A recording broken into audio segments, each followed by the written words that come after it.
Talk.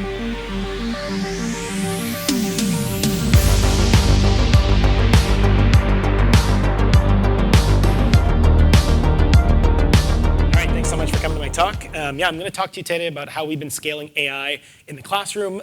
So kind of a case study of Conmigo. My name is Shawn Jansepar. I'm the director of AI and learning at Khan Academy. And I've also been doubling up as a product leader. So thankfully, when we're trying to decide on features and roadmap, I don't have to negotiate with anyone but myself. There are other product managers, but it makes that process a lot easier. So today I'm going to talk about problems we're solving at Khan Academy, how we're solving those problems, walking through a few demos, how we transformed Khan Academy into an AI-first organization, and some of the technical challenges solved, and what we're focused on next. So for those you don't know, Khan Academy is a nonprofit with a mission to provide a free world-class education for anyone, anywhere. We have 140 million registered users, 7 billion learning minutes just in 2021 to 2022, 1.5 million very active learners who use Khan Academy for 2 hours a month. And most recently, we have about 200,000 paid Conmigo learners and teachers, half of which are in school districts who are getting access in the classroom, half of which who are just paying on their own. And we're specifically committed to serving historically under-resourced learners in our education system. So we, through our partnerships with districts, tend to try to partner with schools who have a higher percentage of students who are in the free and reduced lunch category. So we're really trying to reach the students who normally don't get access to this type of technology in education. And since the pandemic, outcomes have been worse than ever. So quickly, this is just a kind of graphic showing you that over time, in the third grade, students are largely grade level proficient, but by the time they get to the 8th grade, the average student is 1.1 grade levels behind. So we believe that AI can be used to successfully fill those unfinished learning gaps at scale by democratizing one-on-one tutoring for anyone, anywhere. So that's where Conmigo comes in. It's our tutor for learners, and it's our assistant for teachers.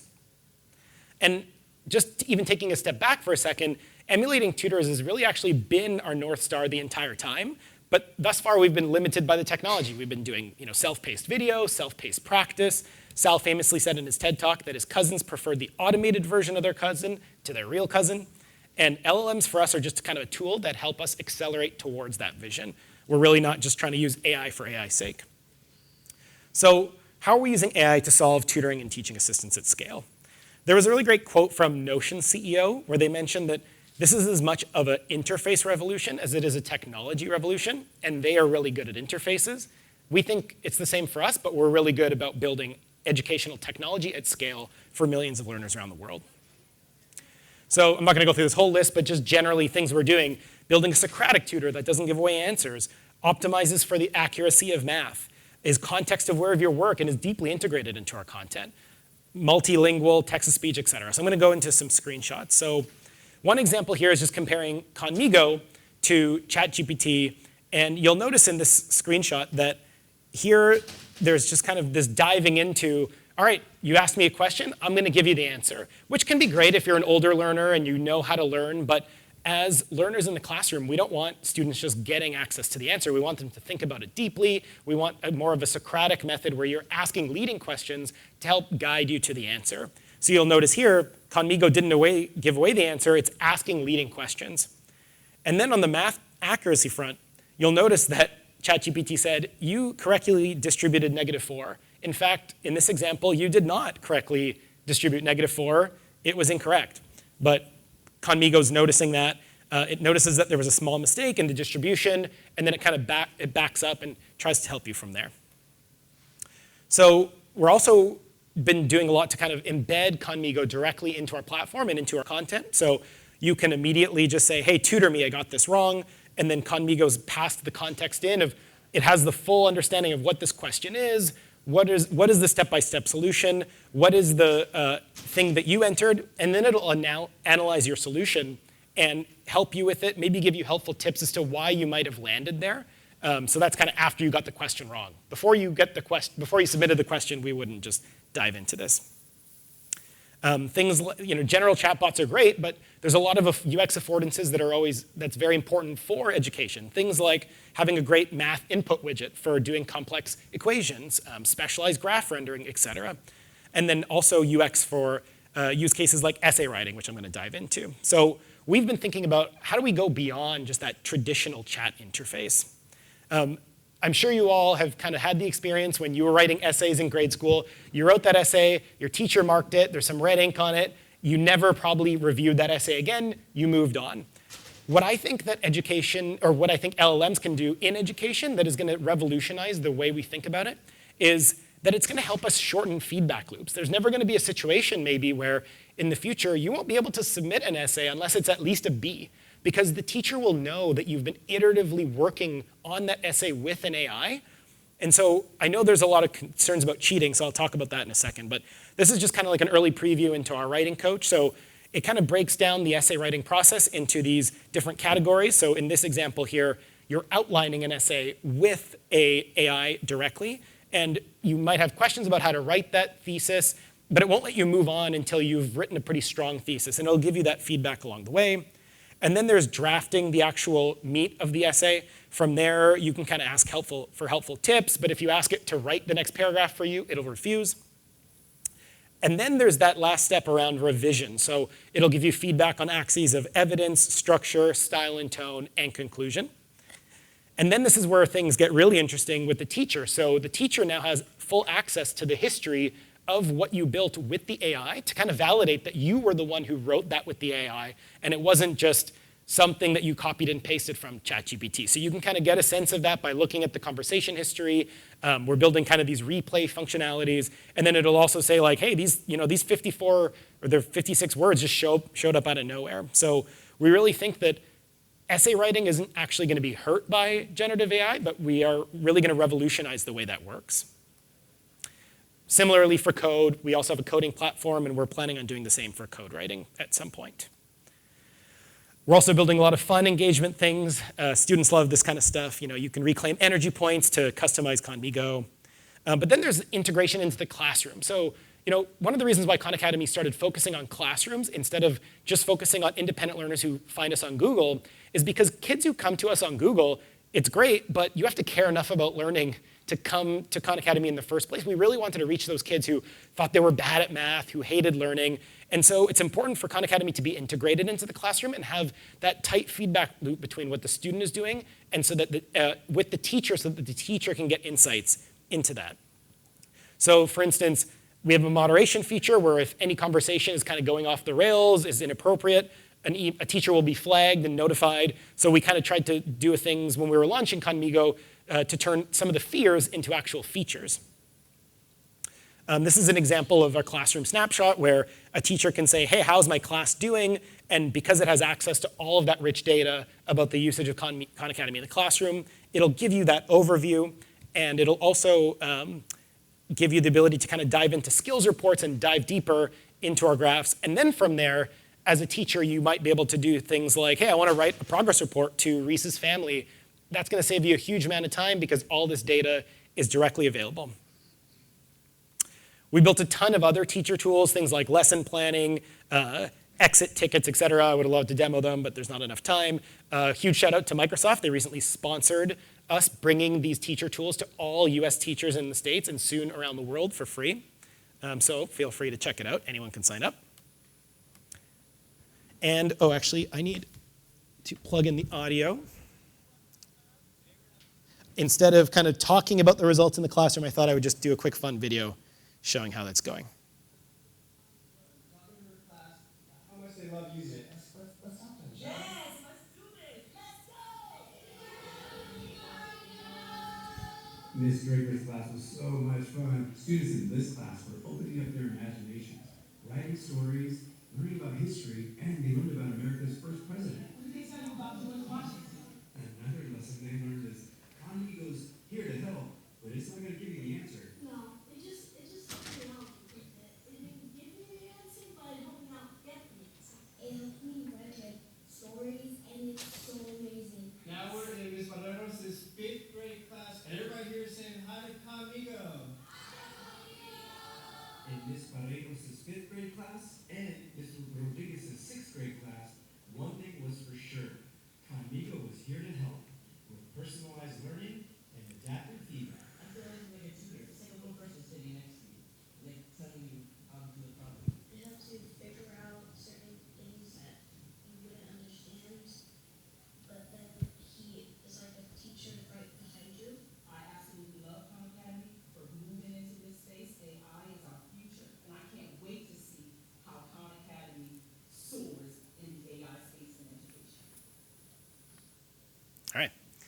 So I want to dive a little bit into how we built Conmigo and how did we transform Khan Academy into an AI-first organization.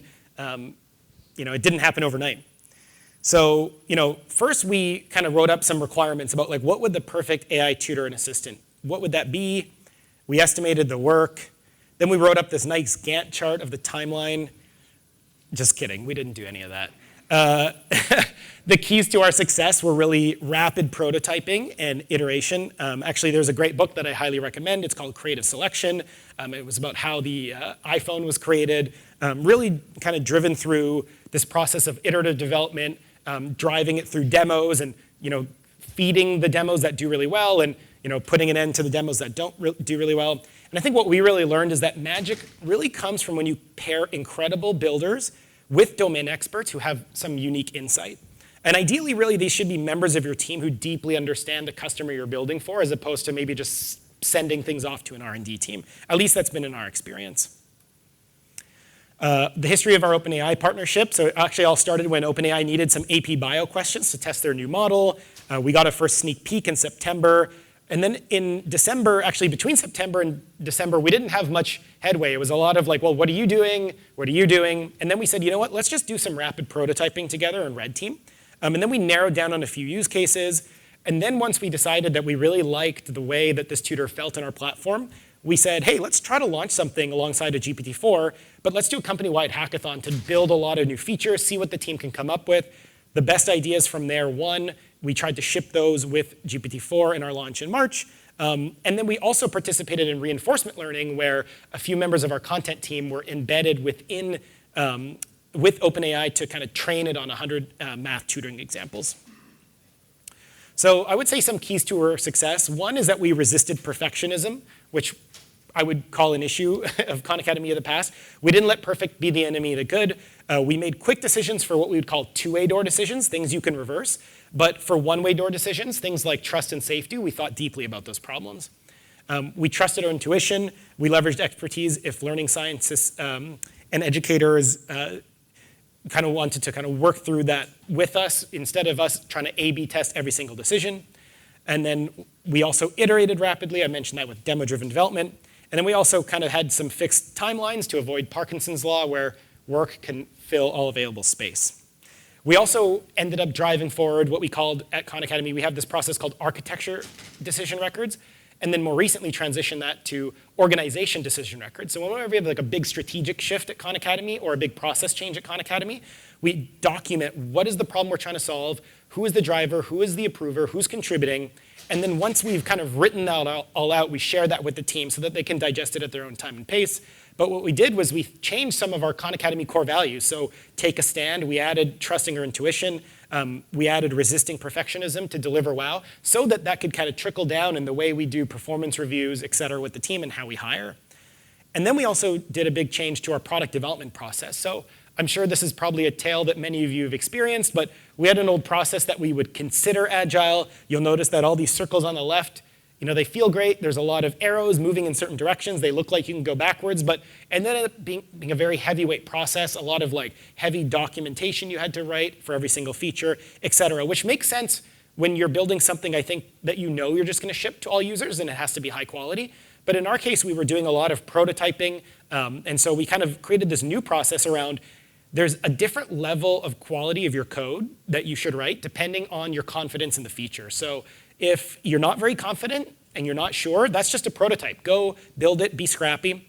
If it's a kind of you're somewhat confident, then maybe build it as an A/B test or to beta test it with a few subset of users. And then if you feel really confident in it and you're going to share it with all users, that's when the quality of the code needs to be higher. We have some checklists for that people have to kind of go through. There's a higher level of accessibility required when you get to that stage, et cetera. But then as long as you're following this framework, different teams are empowered to kind of build software in the way that makes sense for them, as opposed to having a one-size-fits-all for every team.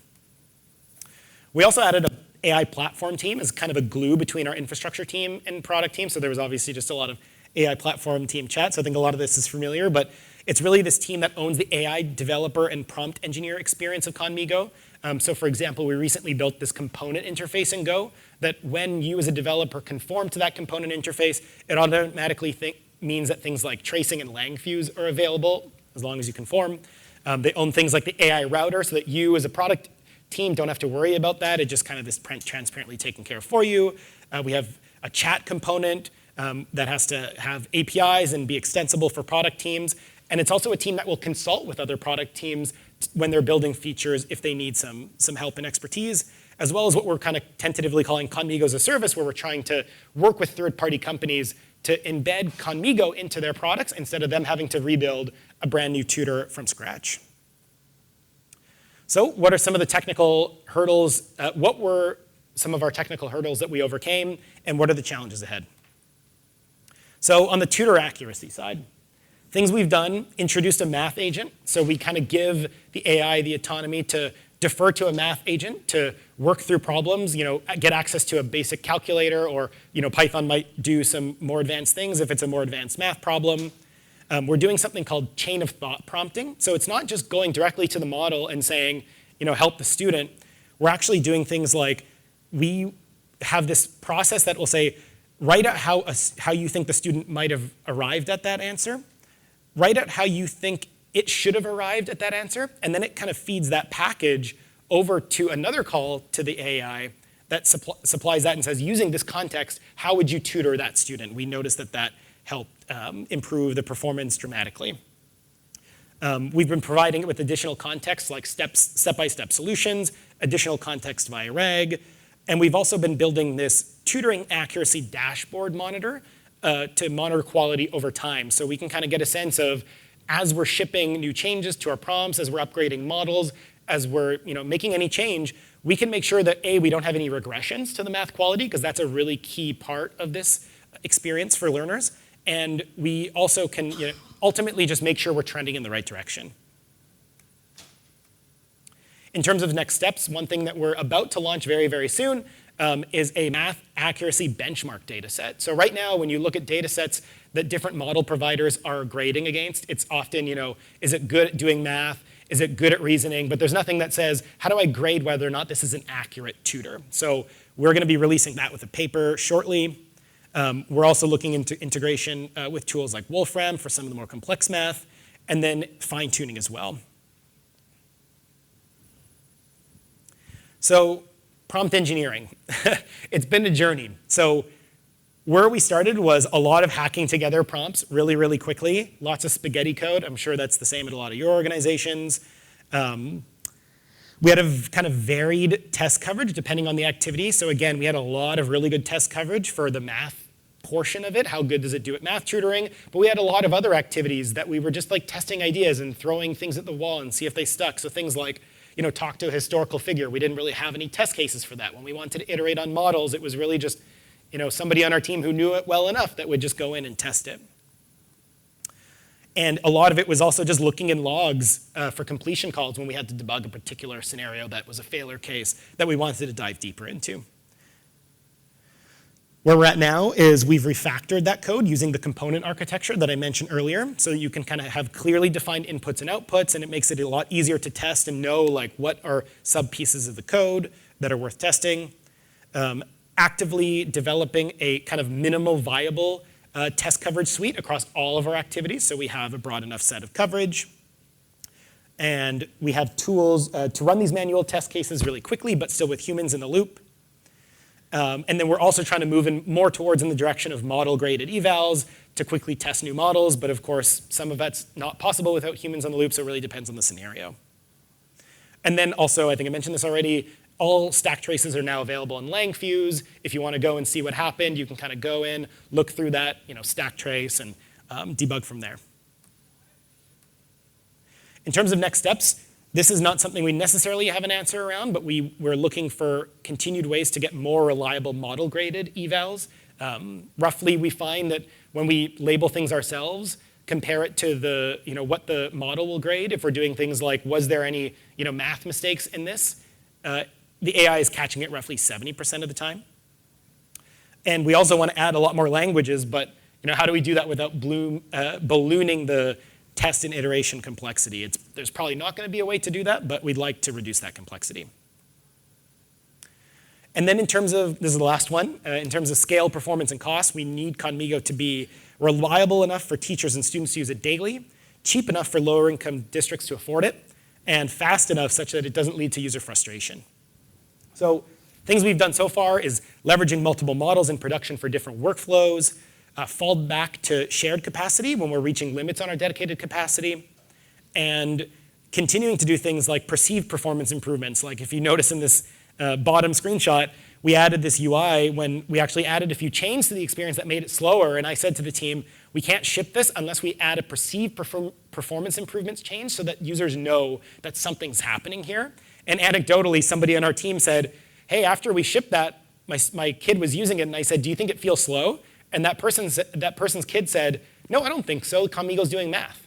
So that was a win. And then another one is just we have gotten a sizable donation from Microsoft of Azure LLM Compute to bring Conmigo free to all teachers, so that's obviously helping as well. In terms of next steps, we're planning on doing things like load balancing between OpenAI and Azure for redundancy. We want to evaluate more efficient models. We're in the middle of evaluating models like GPT-4o, as well as small language models like Phi 3, and actively kind of working with Microsoft on Phi 3. They're building what they're calling Phi 3.14, which is a small to medium size language model that's optimized for math tutoring. And we also want to get to a point where we can dynamically scale up and down depending on our needs. When we launched Conmigo, we needed more throughput than OpenAI could offer on the shared capacity, and we wanted faster performance. So we ended up moving towards a dedicated instance, but that dedicated instance is great. We need to provision it for the peaks, but it's not doing a whole lot at night. So ideally, we're making more efficient use of our compute. That's pretty much it. I just challenge us all to leverage artificial intelligence to help us enhance human potential and human intelligence. Thank you.